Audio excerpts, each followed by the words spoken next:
Minister, one thing on my mind I need you to discuss is that are you comfortable with the deficit level at 84%, and what is your strategy of how we're going to manage that going forward with the uncertainty that we currently have? Okay. Deficit is not 85%. Deficit is 20%. What's the exact figure? 20.2%. Debt to GDP ratio has gone up. Debt to GDP ratio has gone up. Now, we are comfortable with that. In fact, if our lenders weren't comfortable, they would not have lent to us. Because everybody knows it's unusual times. And everybody actually recognizes the fact that we have, these borrowings that need to be done because revenue obviously has dried up. And we believe that obviously that they can be paid back fairly quickly. If you look at our budget figures, we have been fairly conservative in the amount of revenue that we are projecting. So if, for example, the Bulla bubble starts working, if in 2 months' time there's a vaccine that's developed, it'll change the ball game altogether. You can open up borders almost immediately once people are vaccinated.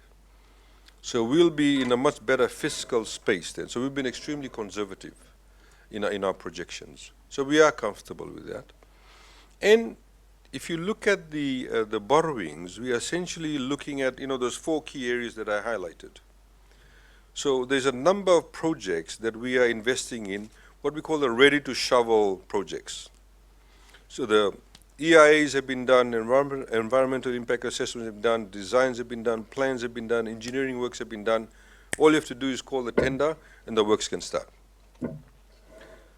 Maternity hospital, various police stations, the Prime Minister's offices, this will all create jobs and it will spur on the construction industry. These are projects that are ready to start, and that's why we're actually focusing on those. So our finances are very comfortable with it, and obviously so are we, and we can get rid of this debt fairly quickly.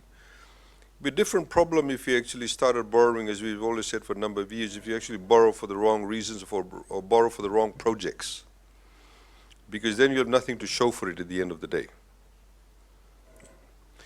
I wanted to make a point earlier on about when I talked about the construction sector. You'll also see, for example, we have made an allocation for people who are building their first home. So for those people who earn less than $50,000 a year, if you're going to build your first home and you go through a finance facility that actually approves your loan, we will contribute $30,000 towards the construction of your home. That's a substantial amount of money. So if I can go off and lease a land and get a 99-year lease for $10,000, and assuming I'm going to put a modest home of $110,000, so that's $120,000 overall cost. The bank will see how much F&PF contribution you'll bring. They'll see the government grant you'll bring. They'll look at your income levels. Yes, you can service the debt. So upfront, assuming you got $10,000 in your F&PF account, and you got $30,000 government grant, you got a 40% equity contribution.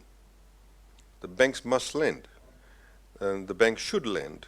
Reserve Bank of Fiji is also working on the banks where they're lending for home purpose loans. They're lending to these banks at 1%. And these banks should not lend those loans for no more than 5%. So there are currently home loans being serviced at an interest rate of 4.2%, 4.3%, 4.4%. So those are some areas that we are targeting. You earn less than $50,000, you get a $30,000 grant to build your home. If you want to buy a home, we'll give you $15,000, first home. If you earn more than $50,000, up to $100,000, we give a $20,000 grant to build your home, but $5,000 to buy your home. Because buying homes does not change the stock of homes, the number of homes. Construction is obviously very important for us. Just the other point is that F&PF continues to be at 5% till the end of next year, the beginning of 1 Jan 2022. However, if you as an employer want to contribute more than 5%, but no more than 10%, you get 150% tax deduction on the amount that you're giving that's more than 5%, but less than 10%.